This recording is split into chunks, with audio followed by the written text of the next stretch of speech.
In the annals of ancient warfare, few names carry the weight of infamy quite like Ephialtes of Malice. His story has echoed through 25 centuries of human history, whispered in hushed tones as the ultimate example of betrayal. But here's what most people don't understand about this man, whose single decision changed the course of Western civilization forever. The real reason behind his treachery wasn't what you've been told. It wasn't simple greed or cowardice that drove him to reveal that hidden mountain path to the Persian forces. The truth is far more complex, far more human, and infinitely more tragic than the sanitized version that has survived in our collective memory. Today, we're going to strip away 2,500 years of mythology and examine the real motivations behind history's most notorious act of treason. What we'll discover will challenge everything you thought you knew about the Battle of Thermopylae and the man who doomed King Leonidas and his 300 Spartan warriors to their legendary last stand. The summer of 480 BCE was scorching across the Greek peninsula. The massive Persian invasion force under King Xerxes had already swept through northern Greece like a devastating storm, leaving destruction and submission in its wake. City after city had fallen or surrendered without resistance. The greatest military machine the ancient world had ever seen was bearing down on the heart of Greek civilization, and panic was spreading faster than wildfire through the remaining free cities. But at a narrow coastal pass called Thermopylae, meaning the Hot Gates, a small force of Greeks had taken their stand. Leading them was Leonidas, the warrior king of Sparta, along with his elite guard of 300 Spartan hoplites. These weren't just soldiers. These were the products of the most brutal military training system ever devised. Men who had been conditioned from childhood to view death in battle as the highest honor achievable by mortal flesh. The strategic genius of their position was immediately apparent to anyone who understood warfare. The pass was so narrow that the Persians couldn't deploy their overwhelming numerical advantage. Their cavalry was useless. Their archers, despite their legendary skill, couldn't find proper angles attack. Wave after wave of Persian infantry crashed against the Greek phalanx formation, like ocean waves breaking against granite cliffs. For 2 days, the impossible was happening. A few thousand Greeks were holding back an invasion force that some ancient sources numbered at over 1 million men. This is where our story truly begins, because somewhere in the hills above Thermopylae, a local Greek named Ephialtes was watching this unfolding drama with growing desperation.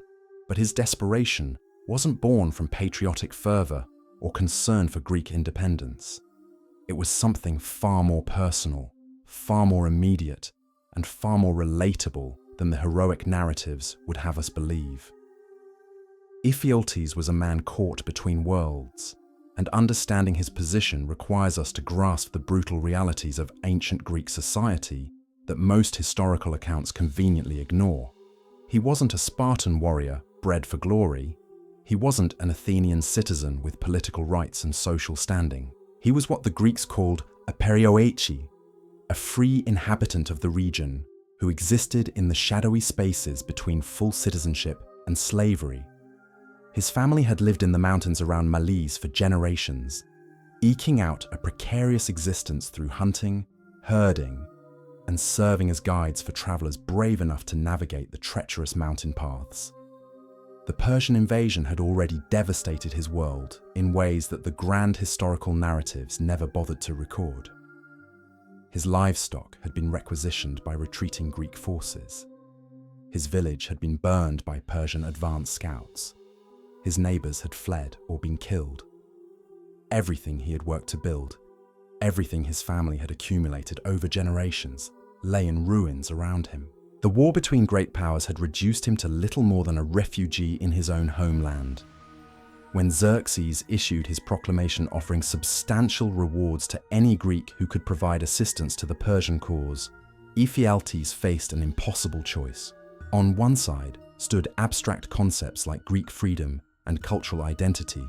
On the other side stood the very real possibility of rebuilding his shattered life and securing his family's survival.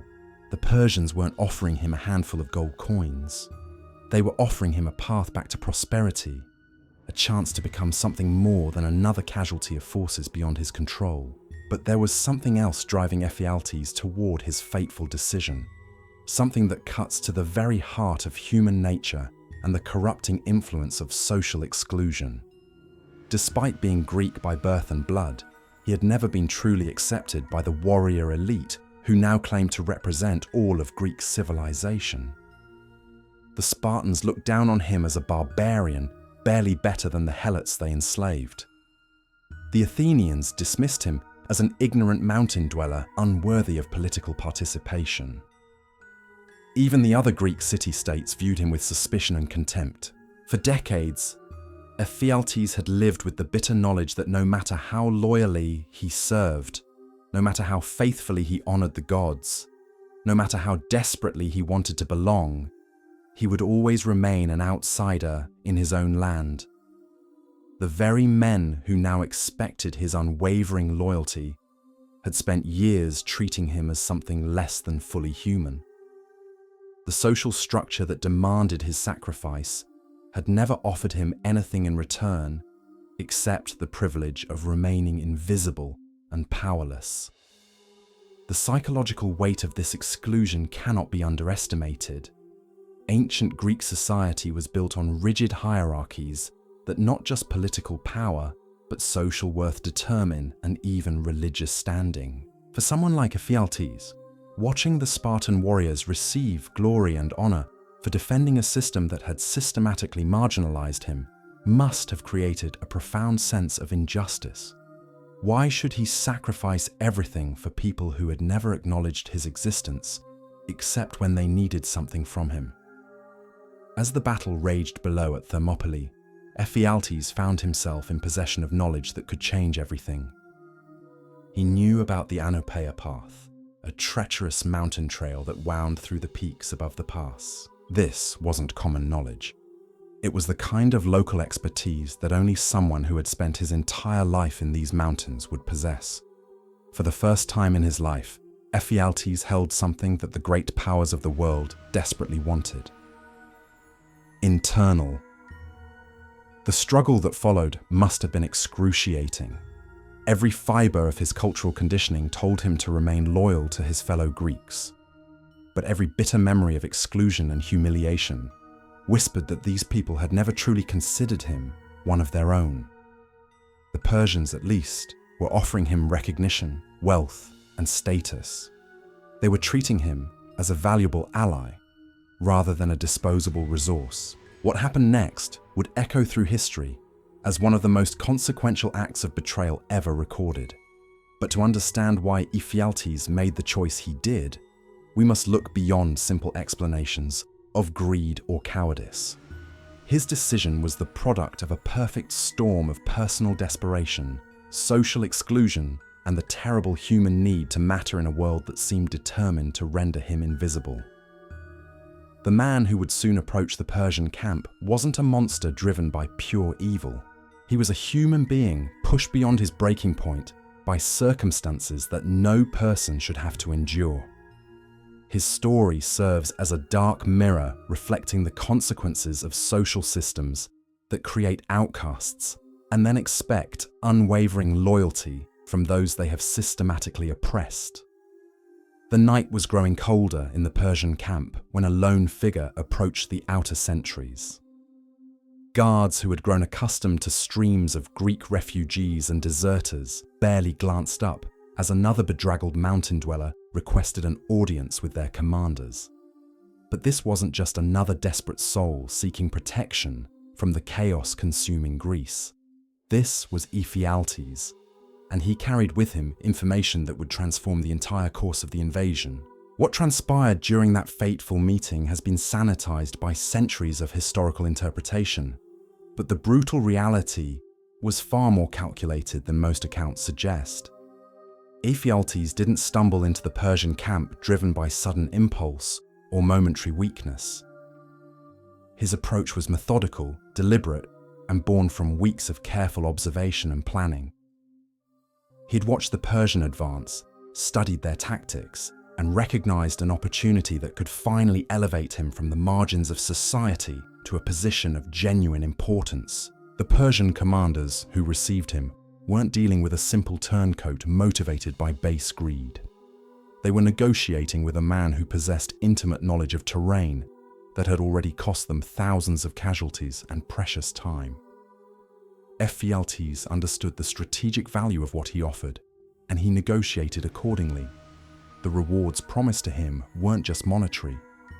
They included guarantees of land, status within the Persian administrative system, and protection for his surviving family members. But perhaps most importantly, the Persians offered him something the Greeks never had: recognition as an equal human being whose knowledge and abilities had genuine worth.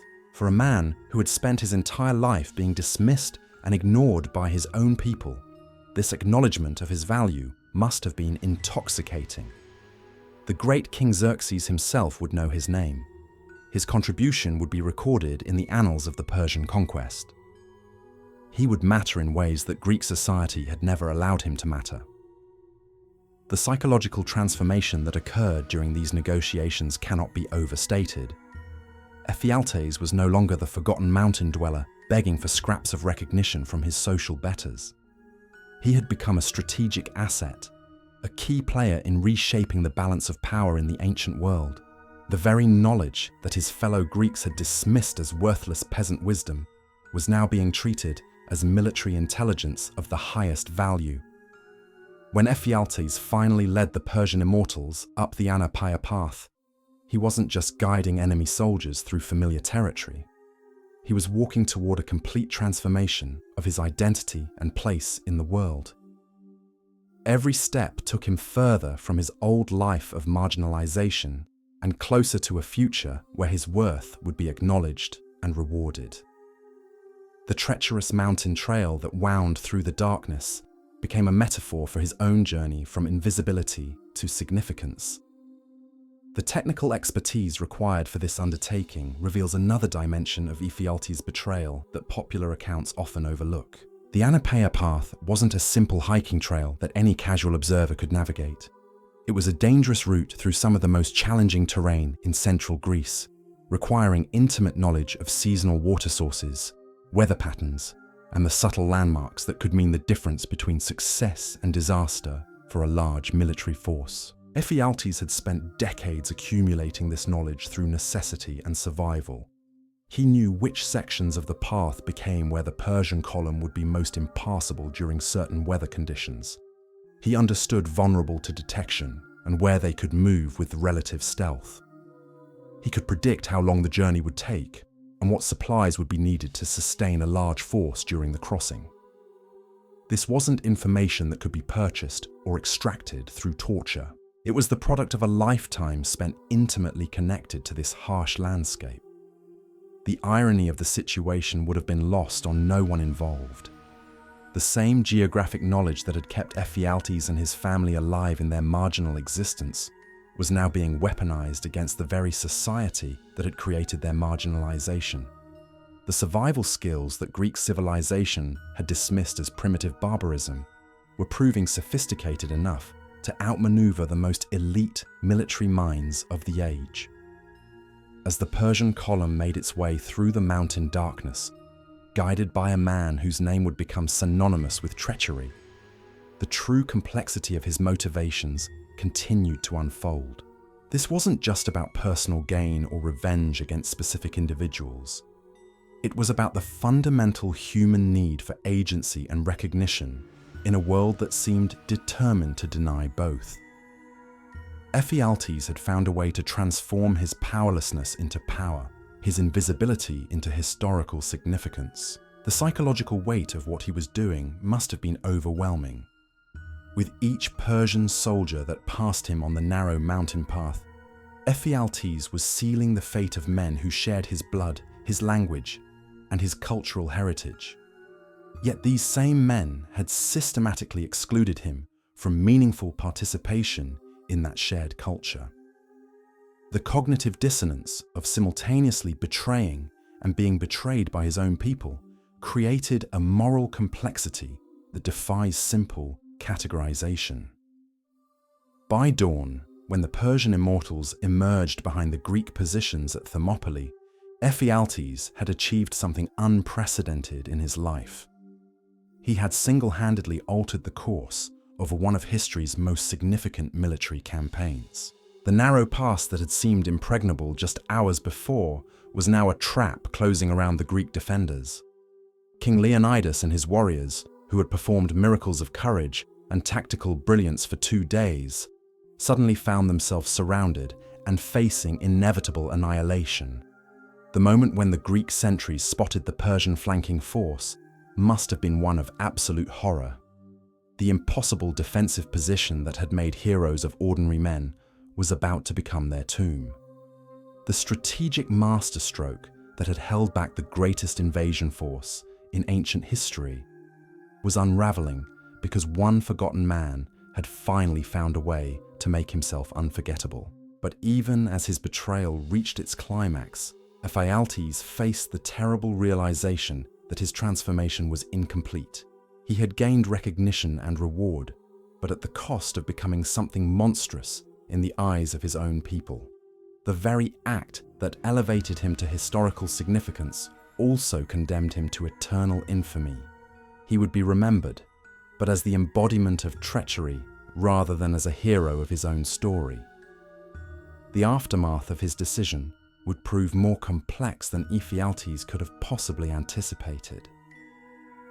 As the Persian Immortals descended upon the unsuspecting Greek rear guard, the mountain guide found himself witnessing the complete destruction of everything he had once called home. The men dying below weren't abstract enemies of a foreign empire. They were Greeks like himself, soldiers who spoke his language and worshipped his gods, warriors whose families lived in villages not unlike the one that had been destroyed in his own homeland. The psychological toll of watching his betrayal unfold in real time must have been staggering. Each cry of alarm from the Greek sentries, each clash of bronze against bronze, each dying breath of a Spartan warrior represented another step away from any possibility of redemption or return. Ephialtes had crossed a line that could never be uncrossed, transforming himself from a marginalized Greek into something else entirely. A man without a country, without a people, without a true identity. But the Persian commanders who had promised him wealth and status were already beginning to view their new ally with the suspicion that victorious powers typically reserve for those who betray their own kind. The very act that had made Ephialtes valuable to them also made him dangerous and untrustworthy. After all, if he could betray his own people for personal gain, what guarantee did they have of his loyalty to their cause? The Persian military machine had no shortage of turncoats and collaborators, but it had little use for men whose primary skill was treachery. The rewards that had seemed so generous during the desperate negotiations now appeared paltry in comparison to what Ephialtes had sacrificed to obtain them. Persian gold could not purchase Greek acceptance. Persian protection could not shield him from the knowledge of what he had done. Persian status could not fill the void left by his complete alienation from his own cultural identity. He had gained the world, but lost his soul, to borrow a phrase that would not be coined for several more centuries. As news of the betrayal spread throughout the Greek world, Ephialtes discovered that his newfound notoriety came with a price that no amount of Persian generosity could offset. The Amphictyonic League placed a bounty on his head that effectively made him the most hunted man in the ancient Mediterranean. Every Greek city, every temple, every marketplace became a potential trap where recognition could mean immediate execution. The knowledge that had once kept him alive in the mountains now meant nothing compared to the target painted on his back by his own actions. The social dynamics of ancient Greece made his situation even more desperate than a simple bounty would suggest. Greek society operated on complex networks of guest friendship, religious obligations, and tribal loyalties that extended far beyond formal political boundaries. Even Greeks who might have sympathized with his original plight were now bound by sacred duties to either kill him or turn him over to those who would.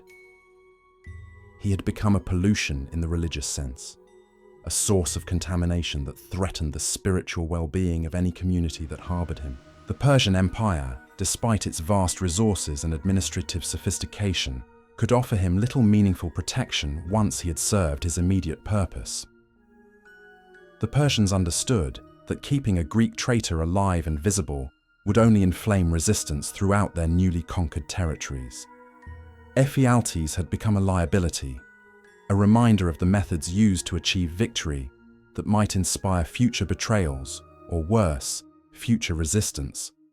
The empire that had once courted his services now had every incentive to let him fade into obscurity or disappear entirely. Living in exile among the Thessalians, Ephialtes found himself trapped in a psychological prison of his own making. The very survival skills that had sustained him through decades of marginalization were now inadequate for navigating a world where his reputation preceded him wherever he went. He could not return to the mountains that had been his sanctuary, because every path, every cave, every hidden valley was now watched by bounty hunters eager to claim the reward for his head. The intimate knowledge of terrain that had made his betrayal possible now worked against him, as former neighbors and fellow outcasts competed to be the one who delivered him to justice. The isolation he experienced during these final years was more complete than anything he had endured during his marginalized existence before the war. At least then, he had been ignored rather than actively hunted. At least then, he had possessed the possibility, however remote, of earning acceptance through service or sacrifice. Now he was truly alone, cut off not just from Greek society, but from human society itself. Every stranger was a potential assassin. Every offer of hospitality might be a trap. Every moment of rest could be his last. The psychological deterioration that accompanied this isolation can only be imagined. The man who had once possessed such detailed knowledge of his homeland that he could guide armies through trackless wilderness was now reduced to skulking in shadows, dependent on the charity of people who viewed him with disgust and suspicion. The decision that had briefly elevated him to historical significance had ultimately stripped away everything that had once defined his existence. He was no longer a Greek, no longer a guide, no longer even fully human in the eyes of those around him. The personal relationships that might have sustained him through this ordeal had been poisoned by his actions at Thermopylae. Family members who might have offered shelter were themselves at risk simply by association with his name. Friends who had once valued his companionship now faced the terrible choice between loyalty and survival. Even romantic connections became impossible when his very presence endangered anyone who showed him kindness or affection. The web of human connections that gives life meaning had been systematically destroyed by the consequences of his betrayal. Perhaps most tragically, Ephialtes began to understand that his original motivations, however understandable they might have been, had led him to become the very thing he had once despised. The Greek elite who had dismissed and marginalized him had at least maintained some code of honor, some connection to principles larger than immediate self-interest. His betrayal had reduced him to something lower than even his former oppressors, a man whose word meant nothing, whose loyalty could be purchased, whose principles could be abandoned when the price was right. The final irony of his situation was that his betrayal had ultimately changed nothing about the fundamental injustices that had driven him to treason in the first place. The Persian conquest of Greece would eventually fail, Greek civilization would survive, and the social hierarchies that had excluded him would continue largely unchanged. His sacrifice of everything he had once held sacred had purchased nothing of lasting value. The great transformation he had sought had proven to be an illusion, leaving him with nothing but the bitter knowledge that he had destroyed his life for a fantasy. When Athanatos of Trachis finally tracked him down in that Thessalian city, Ephialtes must have felt something approaching relief. The constant fear, the endless running, the crushing weight of isolation had made his existence more punishment than life. Death would at least end the psychological torment that had consumed his every waking moment since that fateful night when he had approached the Persian camp. The man who had once possessed such precise knowledge of how to survive in hostile territory had finally reached terrain from which there was no escape. The dispute that led to his killing remains shrouded in historical mystery, but the very fact that it was described as unrelated to his betrayal tells us something important about how completely he had been forgotten by the larger currents of history. The man whose single decision had altered the course of Western civilization had become so insignificant that his death was treated as a minor local matter rather than an event of international importance. The Persian Empire that had once valued his services had moved on to other concerns. The Greek world that had once hunted him had found other enemies to pursue. Yet the Spartans who rewarded his killer demonstrated that some memories die harder than others. For them, Ephialtes would always be the man who had doomed their king and their 300 elite warriors to death in that narrow pass. Their celebration of his murder revealed the depth of hatred that his betrayal had inspired, a hatred so intense that it could still motivate rewards and recognition decades after the events at Thermopylae. In death, if not in life, Ephialtes had finally achieved the recognition he had always craved, though it came in a form he could never have desired. The blood that flowed from his wounds in that anonymous Thessalian street carried with it the bitter knowledge of a life fundamentally wasted.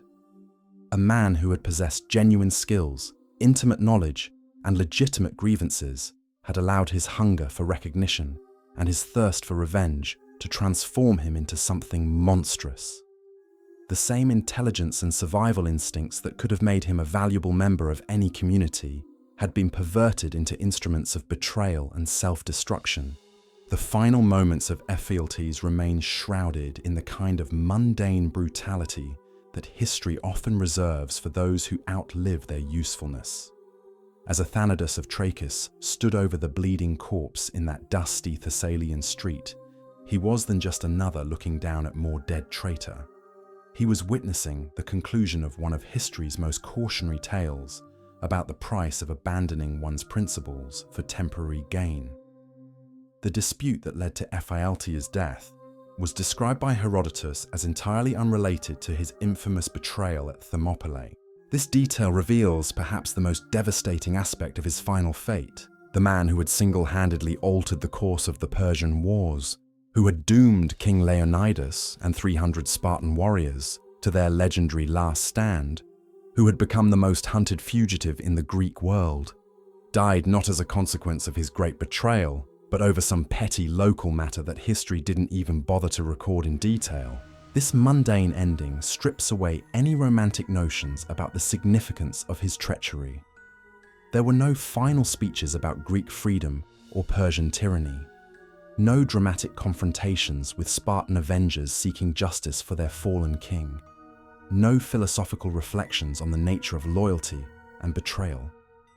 Just a violent altercation between two men whose names would be forgotten by everyone except the Spartans, who chose to reward the killer for his unintended service to their cause. The psychological dimensions of Ephialtes' final years become even more tragic when we consider what his life might have been under different circumstances. His intimate knowledge of the mountain terrain around Thermopylae could have made him an invaluable scout and guide for the Greek forces.